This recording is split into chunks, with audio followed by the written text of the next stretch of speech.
Your family at the front, come on. Are we live? Okay, hello. Or hello Instagram people. Hello, whoever else is tuned in.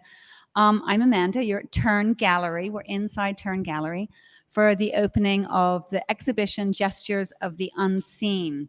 And we have 3 artists here with us tonight, and we're very excited. Everyone came from out of town. Demetrius Wilson,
space, and they're using abstraction as a way to connect to bigger themes and in almost a sort of semi-spiritual way.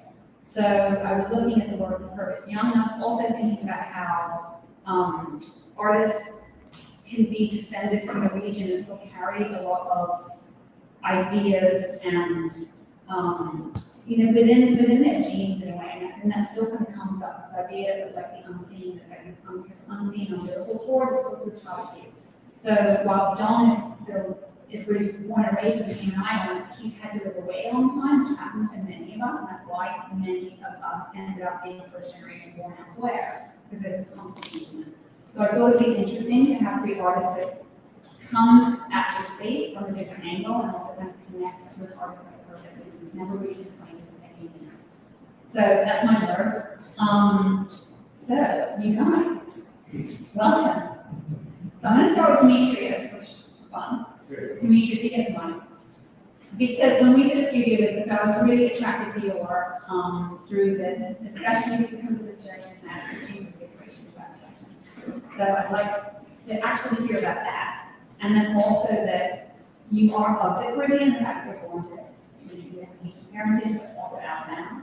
But this is, you haven't actually spent a lot of time in the Caribbean, but I know you are making these works in response to the landscape. So can you just tell me a little about that flip into abstraction and then what working on the show looks like meant to you?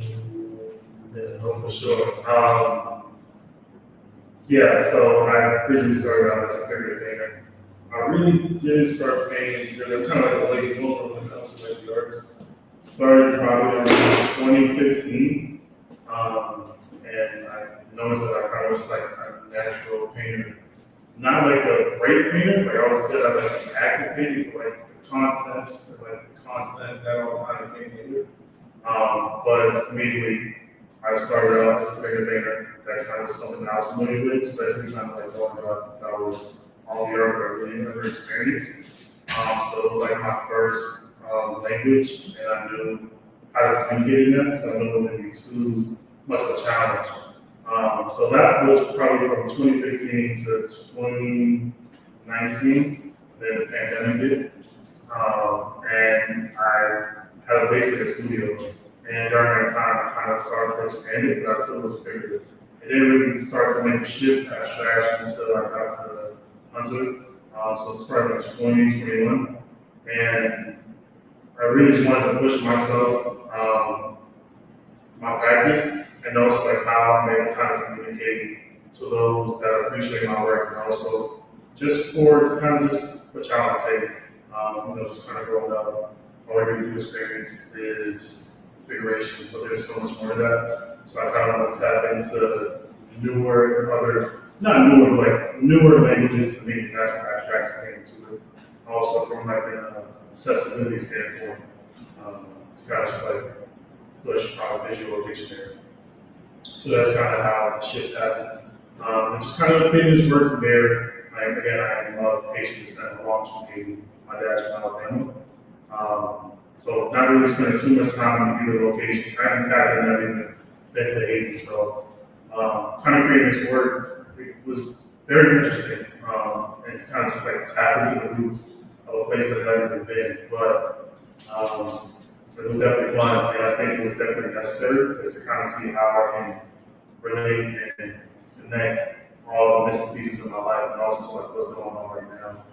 It just seems super relevant, and it just resonates. So. I think also what's common to all of our experiences a lot of time is this constant movement, like never being in one place, whether growing up between cities or between countries, or so, and the way you choose your time and space in the works. Because I know you can talk also about how some of them are private memories or photographs or after paintings, but you're kind of blurring space in a way and time. So I found that look, it's so interesting for everyone how none of them were talking to each other, but all the colors.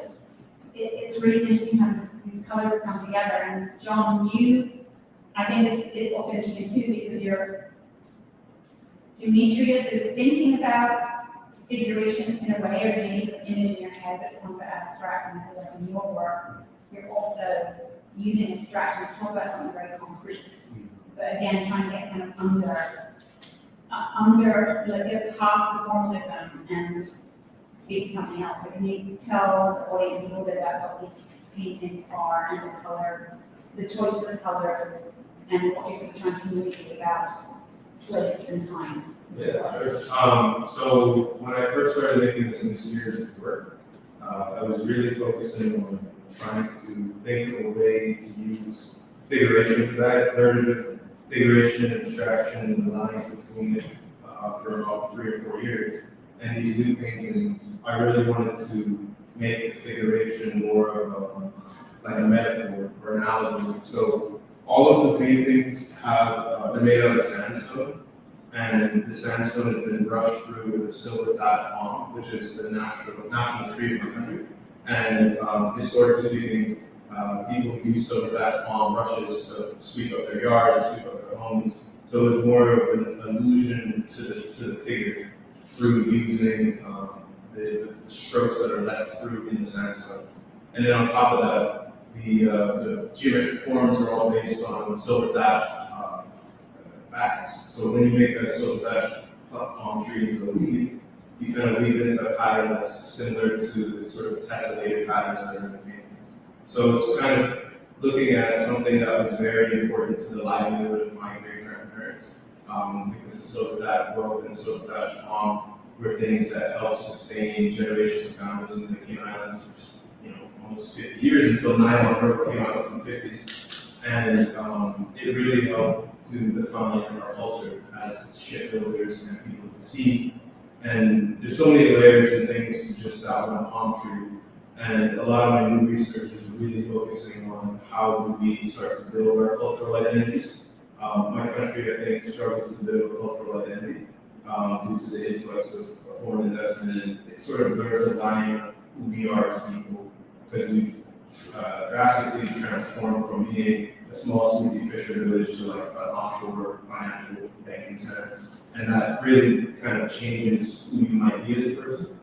And so I really wanted to make works that kind of look back towards very simple forms and trying to relate very simple ideas but in a complex way to help people try to relate with things like the same kind of thing like gestures of the unseen that, it's a perfect.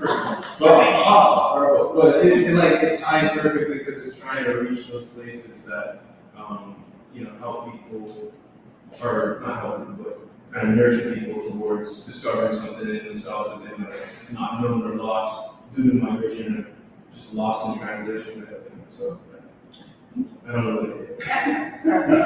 So Debra, over to you. Mike is, so shouldn't read the ladies first, but moving on this way. Debra said, Bahamian girl anyway, of Bahamian descent, born in America, but we are Bahamian from. So Cartwright is Cartwright. Your paintings are more American history, American history. But I think also still, of course, to the history of the region, because of course, this place really and there's all these connections that ties together. So can you tell us a little about your research and into the works and the culture of trade? I don't know if that's easy to do that. And also, again, I was really interested in these, you can talk about using color, I will get back. I'm not talking the landscape. I was just thinking that. Yeah, but the other ones I saw of you were very like blue hues, like grays and blues, and then orange was kind of like very earthy blue tones. So we talked about research about like the change in direction in the art. Sure. Thank you. Of course. My research has been about the medical history of the United States and how it's in relation to gynecology and childbirth, and the experimentation of women to advance the medical practice in America and the world, really. And now I kind of deterred my practice in more of a amalgamation between figurative and landscape, because I'm making a lot about landscape, I'm making a lot about the transatlantic trade, I'm making a lot about maternal lineages, and kind of forgotten histories that we all can kind of connect with. These in particular in this show were influenced by Octavia Butler's Wild Sea. So I was really thinking of the power that the maternal line holds and how it's the hub of culture. And to essentially in the book, the protagonist is kind of fighting against some of this concept of trying to change her culture, change her lineage. She ultimately can kill him, he cannot kill her, and he kind of leads into trying to overpower her, where she's trying to just create community. So this is just all going back to the power that the womb holds, that the maternal lineage holds, and like you said, the history of America also connects to history. Here, it's just the boat stop, so, as they all say. And, yeah, I can think about my own maternal line here as well. Seeing my grandmother here on Long Island, which was wonderful. And, I mean, that ties into the sense, it's great. And I think also sometimes, not to diss any men in the room, but very often it is the mothers that like pass on culture in a way, because they're cooking and taking care of annual events. Like I was really surprised when I moved home, my dad seemed to have no idea what happened at our house at Christmas, and I realized it was just mom did, you know, like, Yeah. so I find that interesting. Was your mother passing on? Because you talked about soup you made, do you feel like a connection as an artist of Haitian descent who's Central American? Do you feel a sense of connection to the region through your mother? Absolutely. I mean, despite my mom, she never taught me or my siblings the language, simply because my father didn't want us to learn because he thought he would talk behind his back in Creole. And probably that's right. Despite all that, me, my siblings, my cousins, we pretty much really all kind of grew up under the culture and so we understood it. Thought we had to understand the language. Just with the unseen. I feel like there's a little bit, even when you identify as Native American or whatever else it might be, you're still carrying these genes within you. And I do think also there's a lot of like racism involved in the States about who gets to claim what. So I think, you know, White Americans, Irish Americans, Italian Americans, they're very proud to be like, yeah, I'm Italian. Because I feel like for like people of color that are new to the States, they feel need to fit in with her or to assimilate. So I think I feel like now there's more of a sort of like claiming of connection. Like there's the realization that lots of people who like within like actors or singers or like again there's that whole hip-hop argument on Twitter when somebody is like, oh, it's the Caribbean has to do hip-hop and everyone's like, I'm sorry, like every major hip-hop artist is pretty pleased, and no one actually pointing. Do you feel like being here is maybe more interested in like continuing this research and work in terms of the landscape, and how does that have another question connect to like this year? I know you talked about your thinking about Christianity through these as well, and how that connects regionally in terms of how much religion affects us here. Yeah, 100%. And to go touch upon the point that you were talking about, I remember when I was in middle school, like it was like you had even if you had a percentage of like your family that was from the Caribbean or like he was African, kind of like bullied in a way, like it was kind of like shamed. But then fast forward like because I graduated middle school 2010, and then probably like fast forward 4 years later, now everybody wants to be of the Caribbean or from African descent because it was cool. But back then it was like it was shame. But I forgot the first question, the last question of religion. Also being of the Caribbean descent, or even just being black, like religion is literally like the first thing. One of the first things that you learn to like really embrace, whether you want to or not, it's going to be a part of your life. And I think when I was younger, I was super naive, and it was just like I was just kind of doing it just because that's what my mom wanted us to do, and it was a part of the culture. But you know, as I get older, I realize the importance of it. Whether or not I go to church or not, I don't go to church as much, but I still do have a relationship with religion. And it definitely does hold tight within my life and also within my art practice. Well, I think sometimes I think in your work as well, John, I wonder how much, like I think about how things when they're repetitive, when to when jumping, for example, there's a way of like reaching out of body experience. Is there any aspect of that in your work? So I feel like this kind of the technique you're using is like time consuming and laborious in a way that seems like it's almost like a rosary. Yeah, I think that's a really good way to look at it, because I think that's what connects all of our work is like a spiritual element. I think all of these works have sort of spiritual core, and I think they're all linked in this sort of format of landscape painting.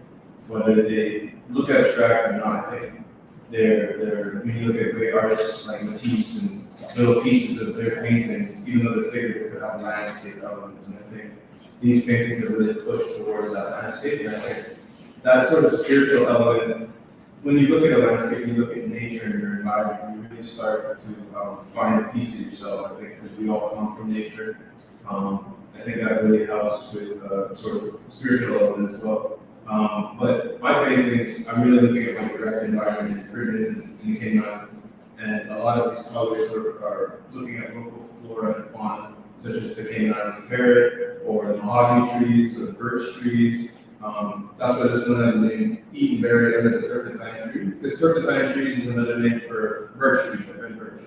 And just looking at what's in my direct environment and finding the colors from those sources can help to kind of build a connection with the viewer and also in yourself. I think what helped me fall into painting years ago was kind of trying to figure myself out.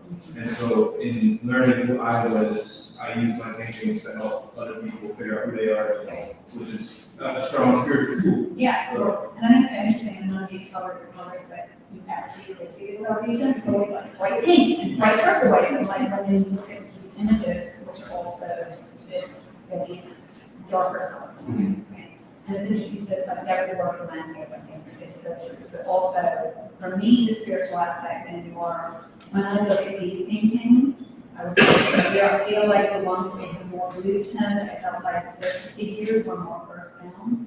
And in these ones, I feel like there's been an obviousness, especially this one. I feel like this makes me think of Tiago, the ceiling paintings. And you look up and there's always like, clouds and some light coming and like some naked booty. And I feel like these women who suffered have been kind of given this they've been uplifted.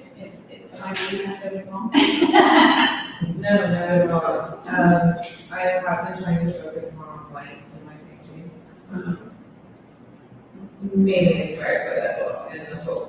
I think I was coming in at other paintings with more of the victim mindset. And I feel like I'm coming into it by reading Dr. Butler and her powerful protagonist and really being inspired by that, being inspired by defining her own path, their own narrative, their own lineage. And that's what inspired kind of the light in these paintings. I also do such a long process in my work.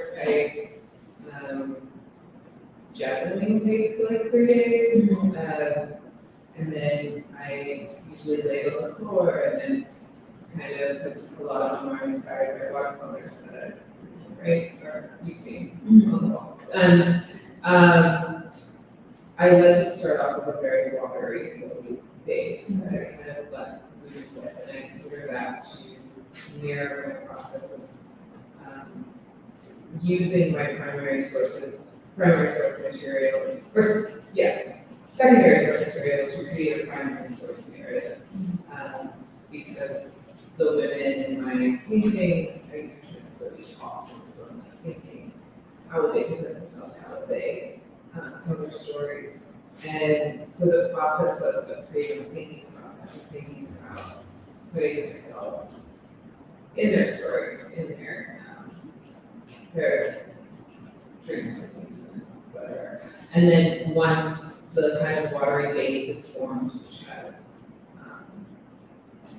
I put on the wall and build on it. So it's these just the unseen, these hidden layers within it that I continue to build upon. So I think of it as stories that are built upon each other. And that's It's very powerful what you said about changing the way of looking at stories. I was actually reading about the first painting, the Purvis Young painting, and I wanted that to kind of ground it as this idea of like people that are from a place but not from a place, and the stories they're telling, and it's a line of pregnant women. And I was looking at it and I was thinking, oh, they're kind of it's kind of an endless childbirth, and I was looking at it in this very simply sad way, and where they're lining up to go their next depressing moment in life. But then I was reading about Purvis, and he was like, no, the women are just interesting, and Black women are just carrying angels. Yeah. And it was this very sort of positive way of looking at this kind of endless cycle that we and Black women more. Yeah. Just this endless kind of reproduction, and we're not really sure what agency you're going to have, specifically for him and his community and communities that I'll take a lot of speaking about. Definitely. When I was reading about Purvis Young, he did a lot of like, he is that, secondary source material, and like, depicting the world around him, right? Like, even, it, also mentioning figurative and landscape is. Meshing figure and landscape, also meshing the what's real with the other side of the veil, right? I feel like that's also important. You are kind of like skirting realism with abstraction in this way, by skirting like being physically present and then being present spiritually into another plane. Does that make sense? Really? I'm not gonna keep talking too long because we started late and people just want to see the shadow, but does anyone in the audience want to ask anyone a question? Mr. Jackson. Yeah. When I walked in here and I saw your painting, the first thing that struck me is you're crying out, don't put me in a box. I'm more complex than that. My talents, the characteristics of who I am spread out in many domains. That was the interpretation I got with all the geometric boxes. I agree with that. I think we're on the same wavelength. I mean, you don't want me in a box either. Right. Because it doesn't, because I know that you struggle with it. Yeah, thank you so much, that's a great comment. I think you struggled with it in the UK, and, you know, I know that when I was a big away, I stopped telling people what I think. Because it's just conversation data to just absurd, right? So you just stop talking about it. But there's a thing like we want to be proud of where we're from and talk about that, but we also don't want to be put in a box, right? So people were like, oh, do you protect dolphins? You know, is your dad a money launderer? And I'm like, you know, no. So how much is the work about kind of that sort of pushing back in a way? And I think like this is Diana, but it's much more expensive than you think. Yeah, well, to answer your question and answer your question, when I went to university in London, I came open-minded, I came full of energy, and I was making work very similar to both of these brilliant artists. And they pushed that out of me. And I went back home every break with my wife and my kids. And I was just like, what am I making? You know, what is it coming from me? And I really started spending a lot of time, like I said, a lot of the works about my local environment, you know, looking at local flora and fauna and talking to people in my community and trying to figure out what does it really mean to be from my country, or vice versa, from this whole hodgepodge of being a little bit from here, a little bit from there, a little bit from here and there. And I think I just kind of let myself go into a state where I really wanted to just push something that was energy. You know, I think being imaginative with my work, being free with my work, allowing each piece, because each one has different textures. I didn't try to control anything about them. And I think that's why we were talking about gestural painting, because when you look at gesture as the term for painting, it's all about the movement of the mark and the form and everything, the color, and how it looks on canvas. And I think it's really amazing that we got to share space with Purvis Young as well, because that's the painter who really just pushed his feelings into the mark making. So I think it's such a great opportunity to share space with everybody when we're just thinking about that sort of energy of allowing yourself to be like liberated through the canvas, or like liberation through imagination, so to speak. So yeah, I'm glad you feel that. Thank you so much. Thank you. Anyone else got a question or a comment? No, everyone's I you got another one. Great, we love you. Ms. Cartwright. It's all right. Are you uncle? Yeah. Yeah, we got a family connection. But the question is not a plan, okay? No, when I studied your paintings, the women figures have pain expressions. Is that evolving from the metaphorical womb? And I noticed that their faces are pointing toward bright light, and does that represent hope? Both are correct, yes. Yeah, I mean, I try to have a more intensive expression. I'm just thinking about how it's all about learning, it's all about internal line. So not only am I thinking about it, I think that just gets transferred to the women of my own thought process. That's such a great question. But yeah, I do the sides of them or the backs.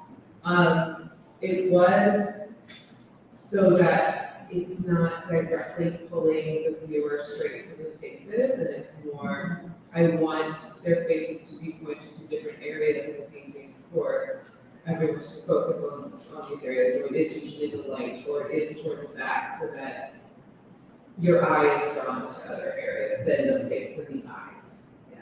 What also struck me with your paintings was how, when you start looking at it, you start seeing what literally body parts, right? And it also, again, connecting me with Christianity. And like how you see these altar pieces of saints. And they're like standing there very casually, and they've got like a meat cleaver on their head, or they're like, they've got their entrails in the left hand, because, Catholics would love to show that they're all eating more. And so they made me think about them as altar pieces in a way. Yeah, I definitely, peruse mom's old gynecology journal, so a lot of my, the what looks like abstraction, a lot of times It's is inner. inner. And actually then that connected back to Demetrius, because I know you were thinking a lot about how bloody Christianity can be sometimes, right? And especially in the regions you know that could be used in negative ways as much as possible. Very, very messy stuff. And also, I've been kind of working within the theme of the apocalypse for about a year now, which kind of stemmed from my background, just like growing up in the church, being fascinated with the book of Revelations, just like seeing how violent it is, but there's kind of like a beauty in the violence of it, so I feel like kind of like a masochism with it. When I'm painting,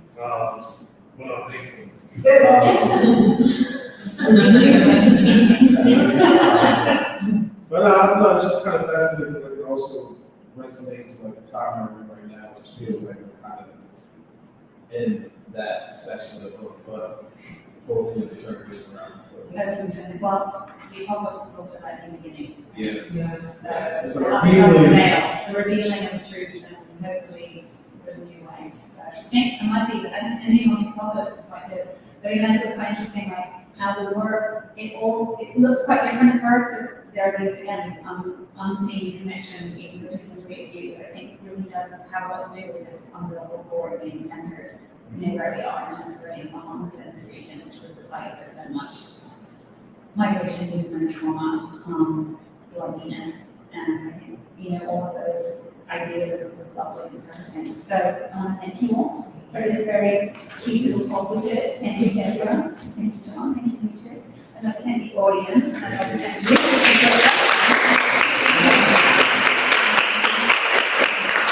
And Alex, get a drink? Why are people